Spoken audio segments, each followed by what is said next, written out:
All right, everybody. There's only one topic we can talk about, Molly. Pretty much. I mean, we're going to meander through some of the news over the weekend, but Sunday night, Disney axes CEO Bob Chapek. Just like that. Boom. Crazy. And they're bringing back Bobby Iger. My guy is back. It's great. Why did they fire Chapek? I think we know the reasons. We're going to detail those. Lon Harris is here for an emergency pod.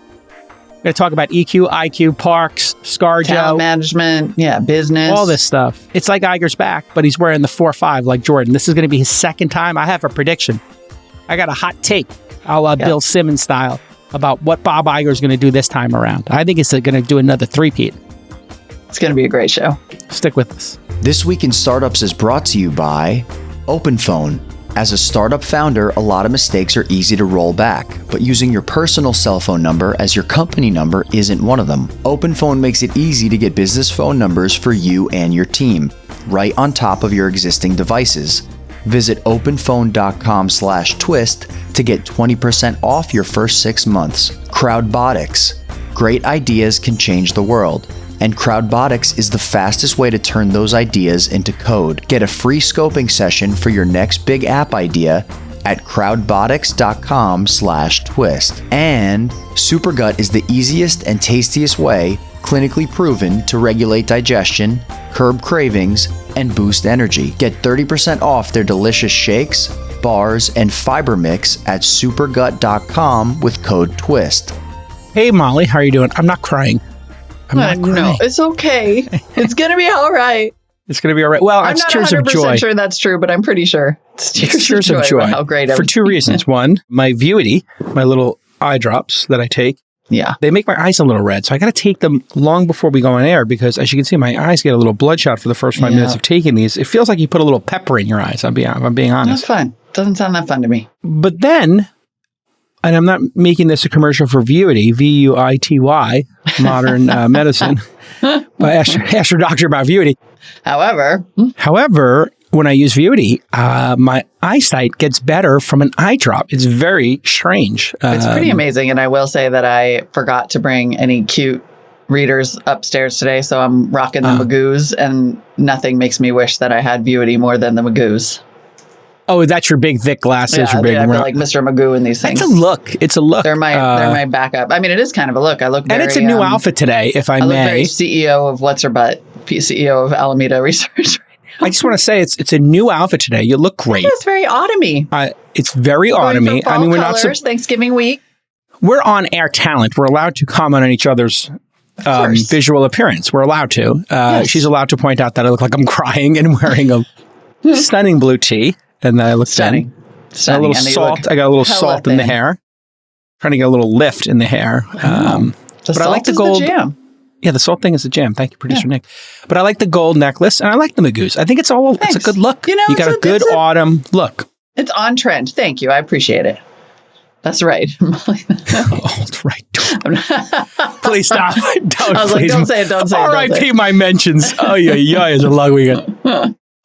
Okay. I know, totally. Let's just not even ask about that. There's so many emergency pods we could do today. There really Let's do a different one.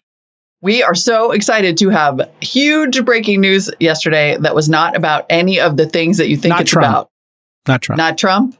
Not the T word. Not FTX even. This isn't even crypto related. This is straight up good old fashioned Disney.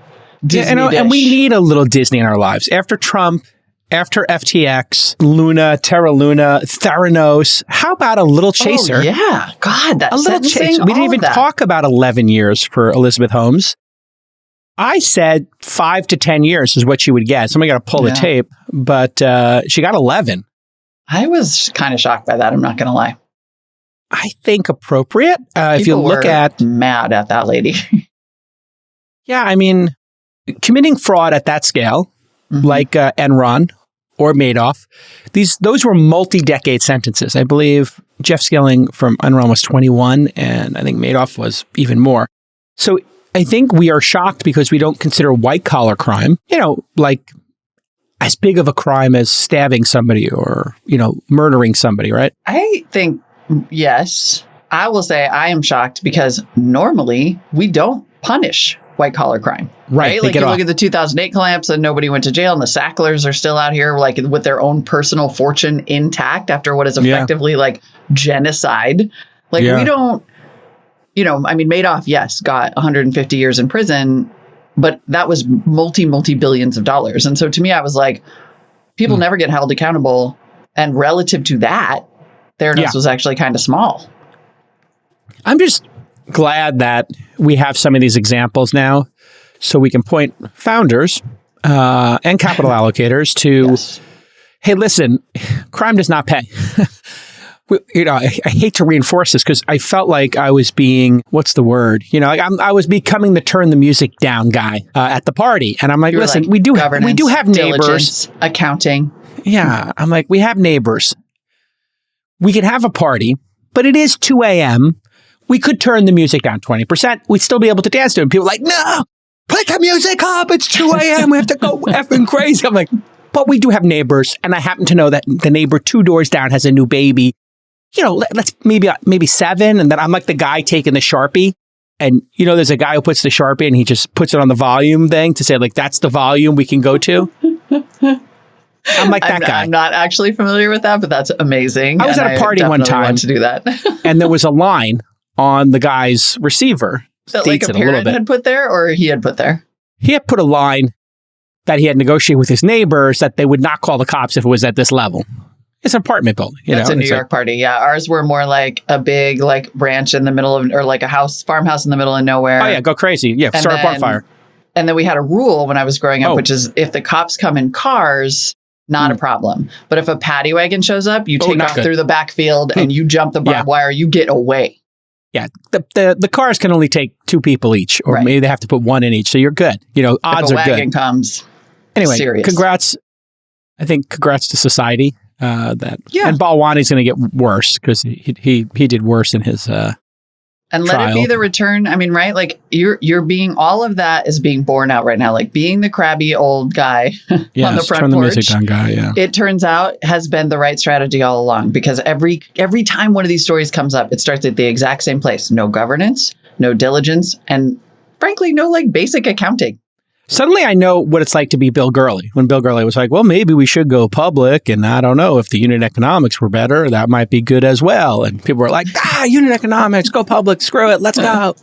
Masayoshi IPO, we'll just do a Masa IPO. And, I don't know. In my day, we took the company public and we rose and fall with our ability to perform for a wider group of, shareholders and their interests. And people were like, whatever, You fool! You fools. And the Masa PO, great that we got to have early liquidity, but, Uber should have gone public a little bit earlier, probably. And people, and this really does speak to the wider crypto space, Molly.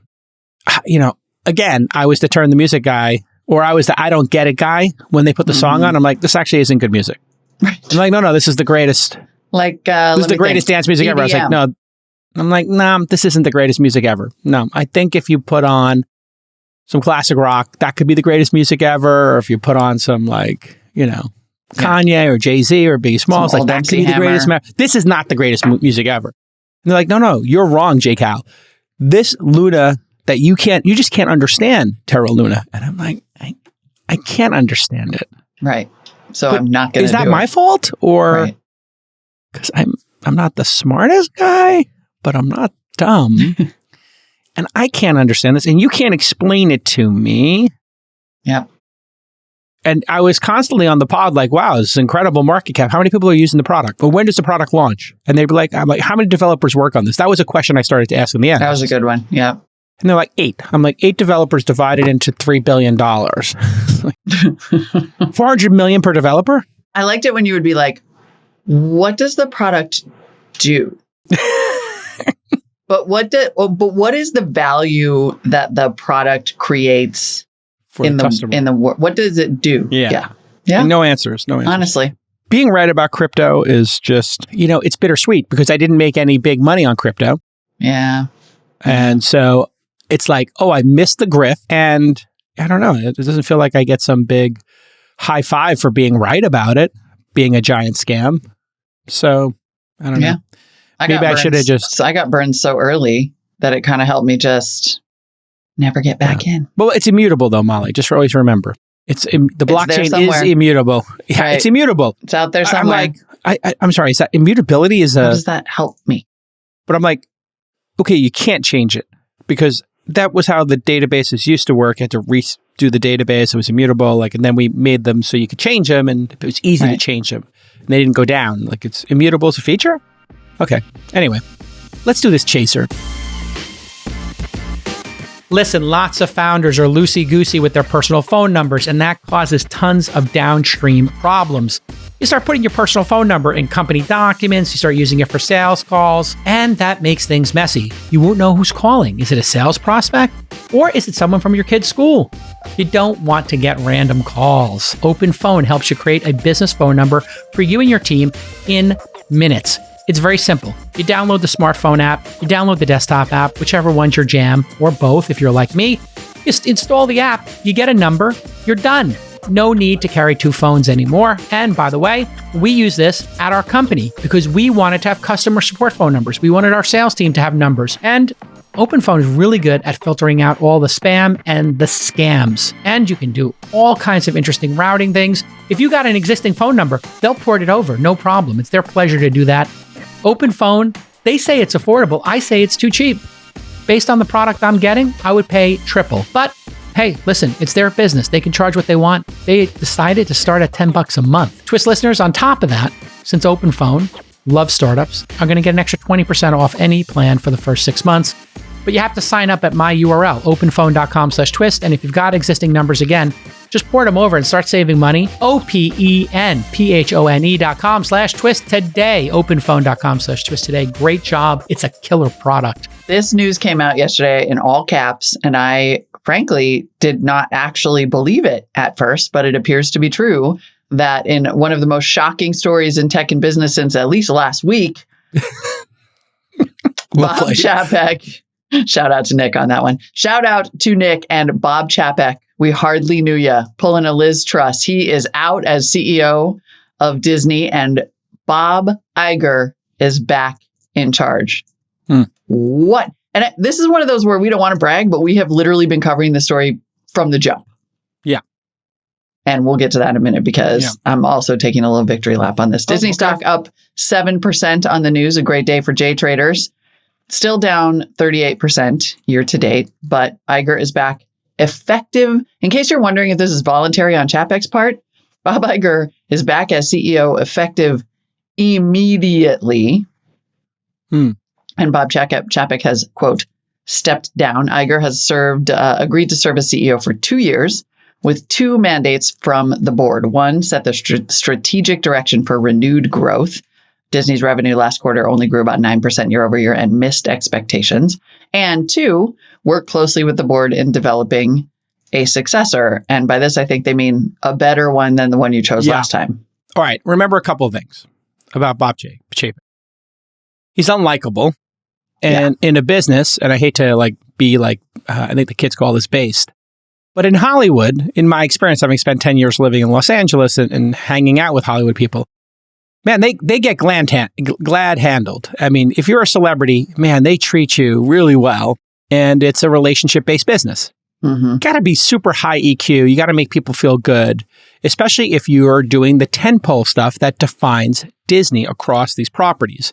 And so the back channel was, of course, Bob Chapek, running the parks, maybe a little gruff, whatever. But then I knew that he was a little bit out of touch. And we covered it here on the show. We had a little bit of a back and forth. And I kind of agreed with him, but I was like, you'd never say that as the CEO of Disney. You might remember he said, animation is not for adults. Yeah. Kind of thing. And an adult's not going to, watch 2 shows in a row or, And I was like, watch some of their kids, and then I was like, I'm gonna have to stop you here for a second. That may be true. I am not putting on an animated film to watch alone without my kids. Not me, not my jam. With the exception of maybe the Disney stuff, I did watch some of the Star Wars. They did a Star Wars Japanese anime crossover that I did find delightful. I did watch alone. Yeah. So maybe I'm a hypocrite, but you don't say that publicly as the guy who owns Pixar and Disney.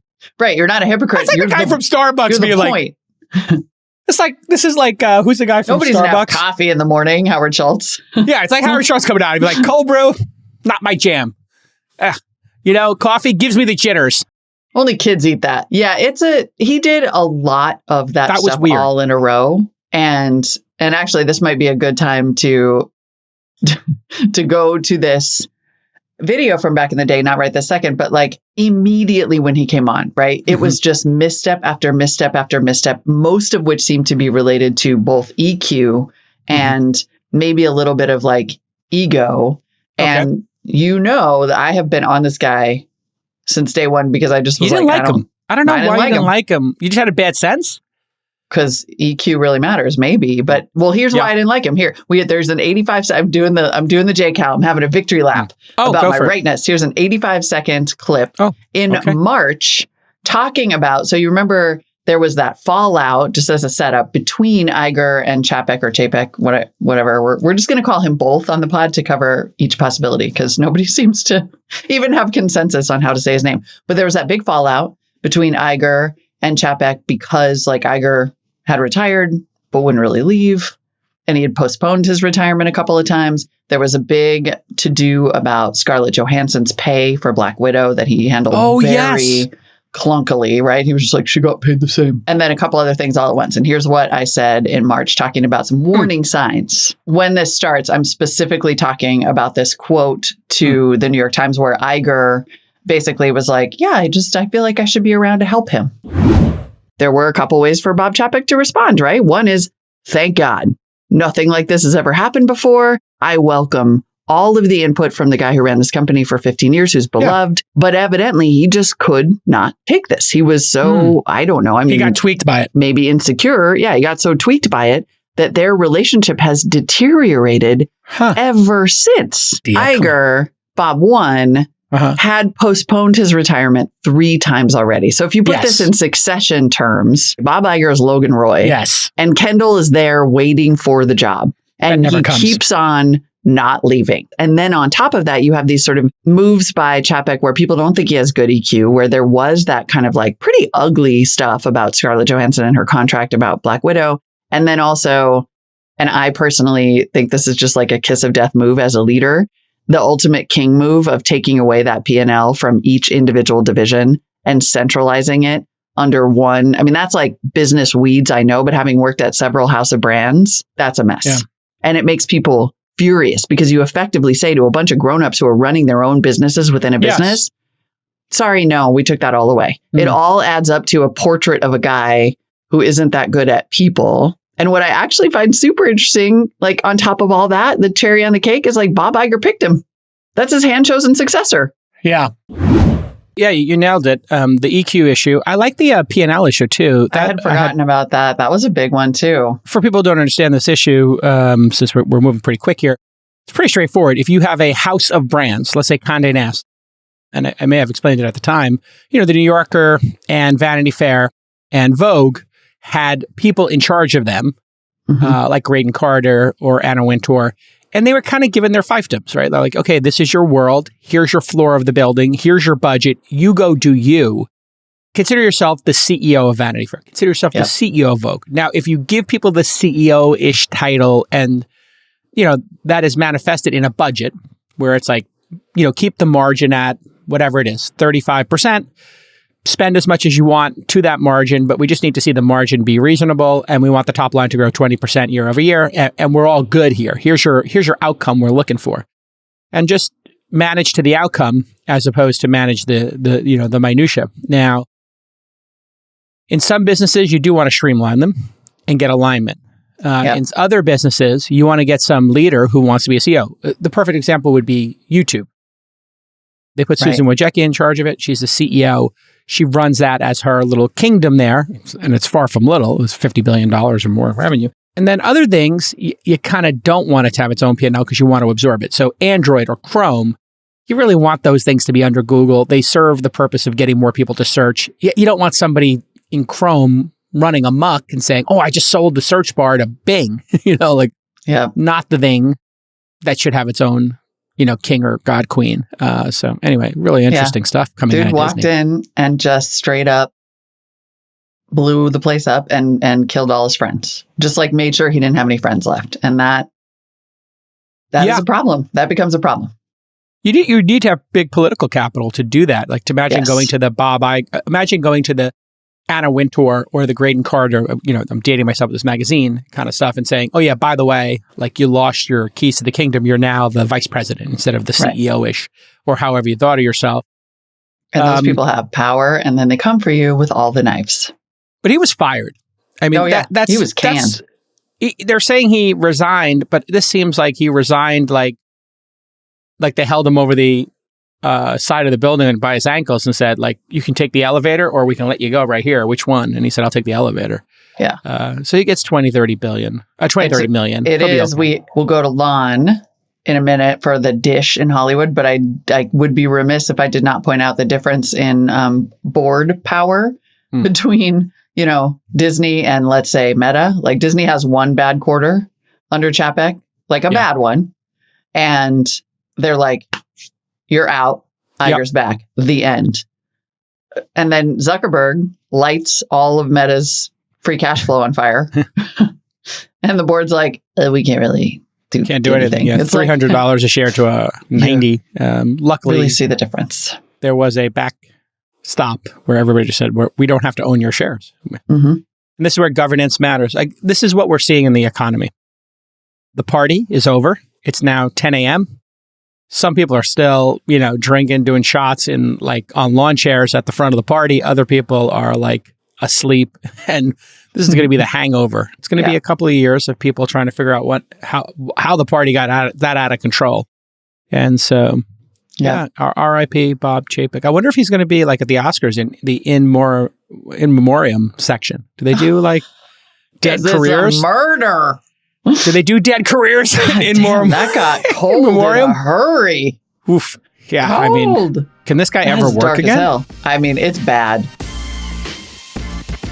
If you are a startup, speed kills. Product velocity is how small tech startups compete with the giant incumbents. So you want to get your product to market faster, and you want to do it affordably, and you want to do it with Crowdbotics. They are a software platform that enables teams to plan and build custom apps in full code. This allows you to go from your idea to a spec, and from a spec to code. And you can think of a spec really as the screenplay. If you have a great screenplay, like a Quentin Tarantino screenplay, you're going to have a better film. You can think of Crowdbotics as that CTO as a service, the chief technology officer. They're going to keep you disciplined, whether you're a first-time founder or you already have an in-house engineering team. Crowdbotics plugs into your existing process to deliver better, more predictable development outcomes. This is the step above no code. No problem with no code. A lot of people are enjoying doing that. But if you want to start building industrial strength apps, maybe you're ready for Crowdbotics. They're going to offer you pre-built templates to plan and build faster, on-demand staffing to build your entire app or accelerate your existing team's progress. It's developer-friendly tooling, automated DevOps, maintenance, security updates, and app store publishing, all of that good stuff. And you own all the source code and IP from the start. Schedule a free scoping session, huh? How great is that? And get your detailed build plan at crowdbotics.com/twist. That's crowdbotics.com/twist. And they're going to give you that free scoping session, which is a really nice thing for them to do for the startups who listen to This Week in Startups. Well, this is perfect, actually. Because it's an emergency pod, we got Lon Harris to come on. Oh, it is an emergency. Let's talk to him about what in the heck this does mean for Bob and his career. And oh my God, Lon, oh my God. It's an emergency. What's happening in Hollywood? Oh my God.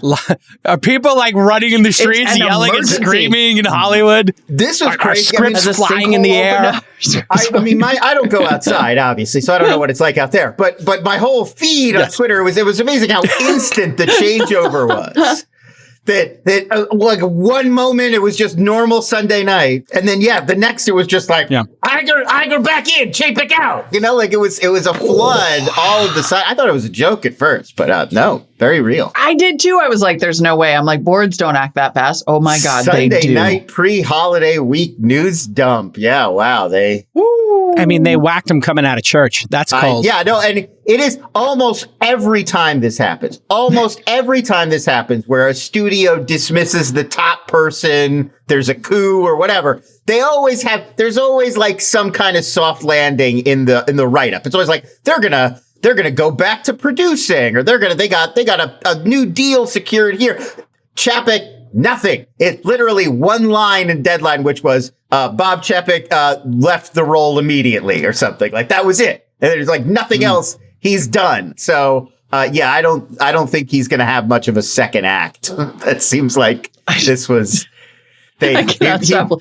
I literally cannot stop laughing at Whacked coming out of church, by the way. Yeah, he walked into that little den with Joe Pesci where he just goes, "Oh no," and then cut to black. Oh no, yeah, cut to black. Okay, but so yeah, is it that bad? Like, is it like, because clearly everybody hates, you have no social capital whatsoever if you can get canned like that as the CEO of Disney. I mean, I think it's part of it. I do think, and you guys were talking about this a little before I came on with the sort of the EQ notion. Like, CEO of Disney, more than most companies, is not just a CEO job, but also you're a public figure. I mean, I remember from being a kid, what always stands out to me. Remember when Michael Eisner used to host The Wonderful World of Disney? There was come on. He would come on like Disney did. He would be at Disneyland with Mickey and Donald, and he'd be like, "Hey, I'm Mike Eisner. Here's a great movie that we've got for you, The Ghost of Canterville, coming right up." And it was like, that's the job in some ways. You're the carnival barker. Statesman? You're the statesman. You're the ringleader. You're the guy. It's what Steve Jobs used to do for Apple, but you're not the innovator, the technologist. It's not, let me show you what I've invented. It's, here's Dumbo, here's Pinocchio, I don't think here's Bob a new Chapek, story for you. Here's a new attraction for your family. And you're a bridge, right? You're a statesman, I think is the best way to say it. Like Iger is really good at that. He really has that energy, and he's got that pedigree. He's the guy that brought in Pixar. He's the guy that brought in Lucasfilm. He's the guy that made all these deals. He's the one that put this Disney together. And Chapek was running his playbook, but I don't think he kind of has that same energy. He's not exciting. I mean, the deals alone, my God. I mean, that's the other thing. For the Parks fans, he became immediately public enemy number one because, and I don't think that's entirely his fault. I think Bob Iger probably would have made some of those same decisions. He just might have sold them a little better or couched them in better terms so it didn't feel so usurious to people. But yeah, I think that on top of you mentioned the ScarJo thing, which was a big black eye right away. And then, I just think it's a lot of this stuff coming together. He just wasn't selling what they're doing as well as a Bob Iger. Who got rid of the pass? Remember the season pass? They deprecated the season pass. Now, yes, this was all under Chapek, and this is what has made him so hated among like the Disney adults and the park fans. That it's that reservation system he's tied to that. And Parks fans hate it. It made the experience much worse. That Genie Plus app, too, that people don't like. So I don't know. I mean, how much of that is Iger would have done it differently and how much of it is Iger would have sold it in a way about this? You know about the season pass, Molly? You know about this? Yeah. And he got rid of the fast pass reservation where it's no longer free to just like get there early. Mm-hmm. And remember when he said that there was like an attendance mix problem at Disney? Like it was this weird kind of vaguely. Is he talking about poor people? Racial overtones. Yeah. I mean, he was like, Disneyland's getting kind of trashy. We got to like make it more premium. Yeah. Yes. I mean, So even if Iger had sold it better, it was going to be hard to sell a massive price increase like that right out of a pandemic. Right. But when you basically are like, Disneyland's getting kind of trashy, we need to raise prices. Like that's not good. Here's what I would have done with the season pass thing, because I know these freaks who have the season pass. No offense, Lon Harris. I don't have a season pass. No, but we have friends in our circle who had the season passes. Yeah, and these people are weird. They are adults who dress up like characters, and they go there because they have no jobs, and they go to Disney weekly. They go have meals at Disney. They hit the same rides they've been on 1,000 times. They go to It's a Small World for the 687th time. It's a little bit strange. It gets a little weird. It's not my thing. I mean, when I was in high school, I grew up very close to Disneyland, maybe 10 minutes away, and we used to do that. But season passes it was like you were a teenager. I'm talking about adults, right? That's true. Adults, by the way, are the bread and butter. Yes. So there's my point. Disney. Yeah. So you have we to can respect say whatever we the want nerds. about him, but he cannot. Bob too cannot. You have to respect and covet the nerds, the dorks, the dweebs, the fans, the cosplayers. The fans. It's a tricky These thing. are beyond fans. It's a balance. You have to make Disney parks work and accessible and fun for families. But you do also have to serve the heavy users, like what McDonald's would call the heavy users, the people who are there every day. Maybe we'll call them the base. They should have given, popular parlance. Very simple. They should have said, how many years out of the past 10 have you had a season pass? We're going to start with people who are 10 out of 10, and we're going to grandfather you in for the next 10. We'll go with people who are 9 out of 10. We'll grandfather you in for the next 9 out of 10. You can still have a season pass. But then we're going to start a season pass wait list, and we're just going to work off the wait list, and we're going to just give it to people who have been the most loyal. We're not going to rip this out from you, because people who had the season pass ripped out for them, it changed their behavior. They used to go there for 2 hours or 3 hours, and you can't justify $150 to go there for 3 hours. I don't care who you are. Yeah, I think that the balance under Chapek, and again, I don't know who was this his decisions, was this just the way it was going, who knows, but it's tilted in favor of, I think, wealthier Disney adult sort of audiences with more resources. I mean, that's what you heard when the Star Wars hotel opened, and it's well, this is inaccessible for a lot of what we think of as Disney's core audience of families, people who are going to go for their one vacation a year to a Disney park. How much was that, Molly? Do you remember that Disney thing?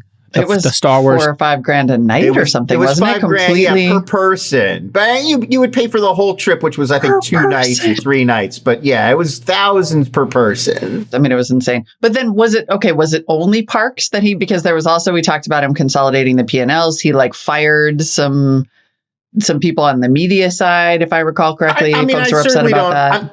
To me, looking at it from the content streaming side, I certainly don't think it was just parks. I don't mean to give that idea. Yeah. And I also think in terms of content, the spend is outrageous. I mean, Disney's they lost money last year or last quarter in terms of just revenue on spending because they're spending so much on Disney Plus content. But it's also, I mean, if you think about how they're utilizing these brands, you've got Pixar, they're sending most of their projects directly to Disney Plus. They're making, no revenue on stuff like Luca, these big Soul, these big films that they made. Lightyear came out this year and sort of struggled, which should have been a massive home run, a Toy Story follow-up space adventure with Chris Evans. We have no Star Wars movies on the docket whatsoever. I mean, we're all loving Andor, but the fact that under Chapek, Lucasfilm didn't have a Rogue Squadron going, didn't have a new trilogy of movies going, there's some missed opportunities on that side as well, I think. Kind of undeniably. Also, Disney Animation has a movie coming out next week called Strange Worlds. Anyone heard of it? Do you guys know about this? Star Trek? Star Trek? No, because adults don't actually watch animation, so it doesn't really. I mean, I have 3 kids. I should know about it. I know, you should 100% know. They should be jumping up and down waiting to go to see this. Yeah. All right, listen, the holidays are here.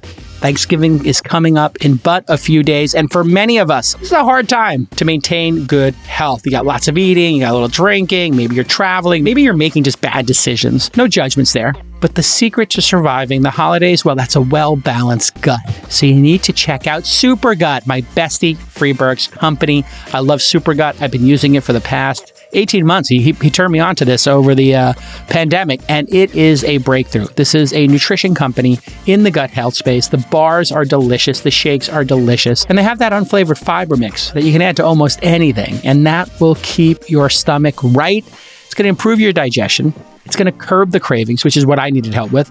Boost the energy. I don't need help with that, but I'll always take a little extra energy. And it's going to help you lose weight, which is what it did for me. A great, great solution if you want to trim a couple of pounds and have that energy, improve your digestion, and maybe not be a total gavone where you feel like you need to eat everything in sight. And remember, Supergut co-conducted a clinical study with Stanford's research lab that proved these products work. If you're a founder, you know it's important. Health is wealth. Health is productivity. And if you want an easy health hack, just start by fixing your gut. And it all starts with Supergut. They're running the best deal of the year right now. If you use the code TWIST, TWIST, you're going to get an even better deal of 30% off. Visit supergut.com and make sure you use the code TWIST to save 30%. Okay, and then how much of it, and then we'll turn to what Iger does now. How big a deal is it that people just did not seem to like this guy and did not like him, how he operated the business, how he talked to the public? that really does seem, how big a deal is that to, is he ever going to work again? I mean, in Hollywood, that matters. Like, I think more so than most other industries, in Hollywood, that matters. Are you a person people want to be in the room with, or a person people feel like they can work with? Iger, obviously, 15 years of experience. A presence that Hollywood people are going to be way more comfortable having in the room. And that, in LA, that matters. It's going to go a long way towards being able to make these deals, towards being able to make stuff happen, towards being able to just get people in the room, get them talking. So I do think that makes a difference. What they should have done with the Star Wars thing, with the Galaxy, whatever, where it's $5,000. They should not have come out of the gate at $5,000. They should have come out of the gate at a more reasonable price. They should have looked at the first year as an investment, break even on it, and they should have had a lottery. And they should have just made it more accessible. They should have said, listen, you have to take into account your hotel and all your meals are covered. And I would have explained it better, right? And I would have said, listen, we understand that in order to do something like this, it takes an extraordinary amount of cost. And we also understand that it's not in reach for everybody. So we're going to have a lottery day. Every Monday, Tuesday, Wednesday is the lottery. You can go to that. The price is a little bit discounted, but we want to make it accessible for true Star Wars fans. You can join the lottery. Here's how. Or we're going to have a lineup. There's going to be 10 tickets. Day. Like Hamilton. It's in Jurassic Park there. That's the line where they're like, only rich people would be able to come before Jurassic Park. And the lawyer goes, well, we'll have a coupon day. Yeah, something like that. There's a way to handle it, right? Mm-hmm. Yeah. And then with the Scarlett Johansson thing, that's another misstep where they should have just said, ScarJo, you've been so loyal to the franchise. What's the number? We're sorry this happened. That I said that at the time. That's Yes. a case where you that's literally one phone call where you get ScarJo's people on the horn and you're like, let's make this better. Let's make this go away. And because Disney wants to keep working with it. It's not like she's not going to be a voice in another cartoon in a year. It's not like she's not going to do a Star Wars thing at some point or a Pixar thing. You need to keep those people in the fold. When you have that moment, Molly, that's your opportunity to say, hey, ScarJo, listen, by the books, we don't believe we owe you anything, but why go to the mat? We have such a great relationships.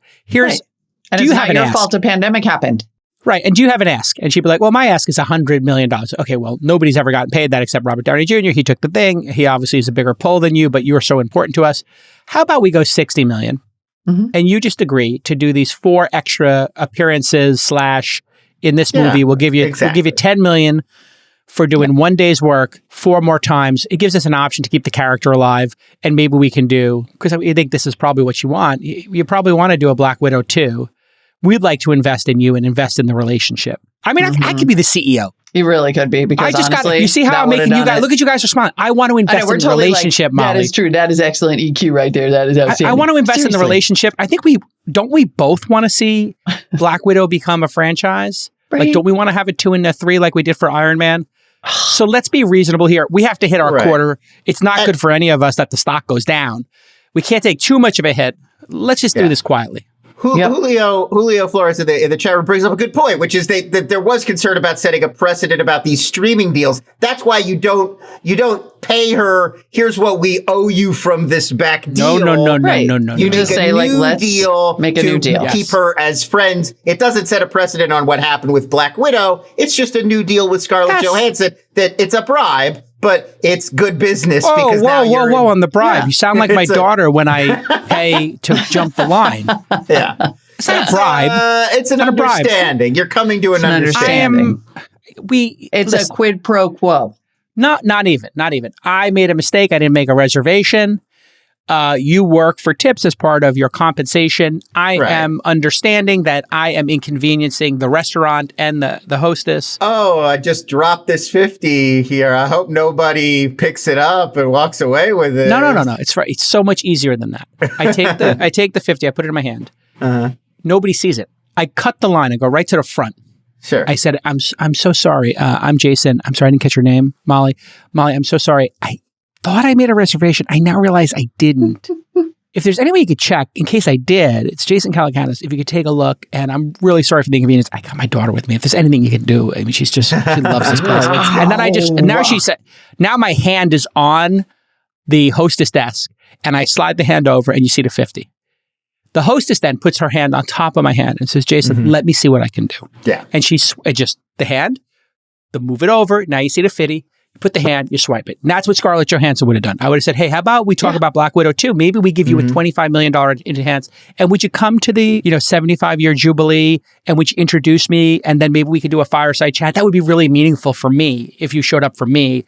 And then we just give you the $25 million now as an advance against Black Widow 2. Would that be okay? And then, slide it, whoop, $25 million. And the Scarlett Johansson sweeps it. And everybody's friends again. And the thing is that is a combination. And this is what, Lon, you call him Chapek? Yeah, I think so. But I'm going with Chapek. But this is where he literally does not understand two fundamentals. And one is talent management and the other is business. And that is how you get your ass fired. Where's Iger go? What does he do now? I mean, I feel like we were still kind of running his playbook. I'm not sure. I definitely think in terms of the lighting a fire under Star Wars and Pixar and getting them back to where they need to be in terms of producing tentpole content that Disney can sell and then sell merch on and then put in the parks. I would definitely look for that, like more high profile stuff, more sequels, like more content they could sort of wrap their teeth around on that side. In terms of the parks, I think it'll be something to sort of show people like it's a new era. We're going to rethink. We're going to reset. I don't know what I'm not plugged in enough on that side to know what that would be. Maybe just dropping or altering this much hated reservation system. That would be a signal. I feel like that's what you got to do. It's just a showing people, like a demonstration of goodwill. I'm back. We're going to fix this. I promise. Let me get a handle on it. A listening tour? I mean, a cultural reset? Right. It's the first step is I'm back, and it's not just a superficial I'm back. We're gonna dig in. We're gonna make this better. We're gonna start to fix things. And I mean, I think that's a lot of what this was already about. The stock got a big boost this morning from investor confidence. I think that's as much as the action. This is as much about perception and making people feel better about Disney because we brought the guy back who knows what he's doing. There have been, apparently Bill Simmons was alluding to Iger coming back and taking a huge swing like a Netflix Disney merger. Wow. All right. I mean, certainly. What do you think about that? Yeah, I mean, Netflix or NBC Universal, I think either would make sense if Comcast was looking to spin off NBCU because Peacock is struggling so much. I think that would make a lot of sense to me. Do you get the NBC, ABC of it all? You'd have to figure that out. They can't. One company can't own both ABC and NBC, but in terms of like that would make sense. I mean, you hear the usual suspects, Netflix or Apple or with these mega deals. I just think the power of Disney as a brand is so epic. You need to like find somewhere where that really adds value. I don't know if Apple or Netflix, they're already such high profile brands on their own. Mm-hmm. And Netflix is the only profitable streamer right now, I think, right? Netflix founder Reed Hastings tweeted last night, "Ugh, I had been hoping Iger would run for president. He is amazing." Does that mean he was hoping he wasn't going to come back and compete with him? That's a real tweet? That's a real tweet. Wait, is that at Reed Hastings 4567897? That's the there's real no Reed way Hastings. to tell anymore. So that's the real Reed Hastings. Oh my God, that is such a self-aware. I love the fact that people are like, that's a pretty funny That's tweet. Reed Hastings After Dark. I love After Dark. That's like, you got Reed Hastings After Dark, Bezos After Dark, Jack from formerly of Twitter and Block. I like the After Dark CEOs when they just are like, they're like, just super candid. Please don't. Please don't come back, Bob. There's no way Netflix would ever get, there's your, that's how you do it. You just click on the little icon. Yeah, you gotta click all you have to do is. All you have to do is click the confirmed. Do not. There's no way Lena Khan is allowing two of the top three streamers to merge. Yeah. But there could be something else out here. I do like Bill Simmons' hot take there because he also is plugged into Hollywood. He got good back channels. Bill Simmons a lot of times will do a prediction. Spoiler alert. He does a prediction and he's got the back channel. So, I say back channel, but I'm going to start going full Bill Simmons. I'm going to start calling them predictions. I got like a prediction. I'm not going to call it a back channel. But there might be something in play. I don't know what other things are in play. They're supposed to buy the other half of Hulu at some point too, right? Well, right. Hulu is still sort of theoretically back and forth, and probably Disney seems like the most likely sort of, they're going to just swallow it up. And then you get that Disney, Hulu, ESPN Plus kind of package. I think this might be about also maybe, in terms of deal making, they need to get a 10-year deal done with NBA, NFL, and they want to be in the mix for that. Right. And they just thought, Bob Chapek is not going to sit across the table from Roger Goodell or Adam Silver from the NBA or whoever it is and, convince them that 1 + 1 = 3 and that this is a win-win-win and that instead of doing a 4-year deal, they should do a 14-year deal. And instead of doing $14 billion, they should do $7 billion, but then split some upside and get his kids fast passes to, and have an NFL Disney day. They know Bob Chapek's not going to get those deals done, but they know Bob Iger's going to get those deals done. Right. Yeah. The other thing is we were just talking about this with Netflix in terms of the sports, where a lot of the sports leagues don't feel like they're quite ready for prime time or whatever. Like UFC was just talking about they're probably going to re-sign with Disney rather than go to Netflix because they'd be guinea pigs over at Netflix. So that's another thing where Disney plus Netflix together would be a huge appeal. You get this massive subscriber base, but you get a name that's trusted to do events and live streaming and all these things that people wouldn't necessarily bring to Netflix. So a joint entity there would have that as a key advantage. And didn't Disney Plus just last night do Elton John live? From Dodger Stadium, yeah. Disney Plus at this point, they do live streaming every week. Dancing with the Stars is exclusively live on Disney Plus now. Is it? I didn't know that. So, yeah, no more. It's done on ABC. If you want to watch Dancing with the Stars, it's exclusively on Disney Plus, but they do those results shows live, just like they used to do on TV.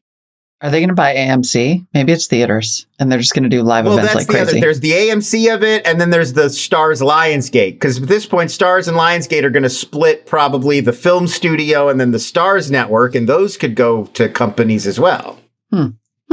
Interesting times ahead. Lionsgate's John Wick. I think it's the live. I think it's the live, Molly. I think it's live. That if they're experimenting with live on Disney Plus, and they have ESPN, and they have Hulu, and Hulu does live, maybe Bob Iger's next thing is to try to do run the table on 3 live deals, just like he did with the Pixar, Marvel, Star Wars acquisitions. Maybe he gets NBA, NFL, and some World Cup stuff, and all of a sudden, boom, the deal master comes in and just one more time, he three-peats it again. Like Jordan comes back and does another 3 championships, but this time, instead of it being IP, it's live IP. It's sports. Yep. And if he were to run the table on those, that could be accretive to the bottom line. Let's go. Right. Bob. Thanks, Lon Harris. Iger. Thanks for hopping on for this emergency pod to finally talk about something just kind of fun. Always happy to be here. Yeah. No, we will see you tomorrow, everyone, when we are going to actually return to the conversation about the crypto contagion. Sonny Madra. Vinny's off on a cruise or whatever, but Sonny's going to join us to break down the breakdown in crypto. See what I did there? It's funny. All right. We'll see you tomorrow. Bye-bye. Bye-bye.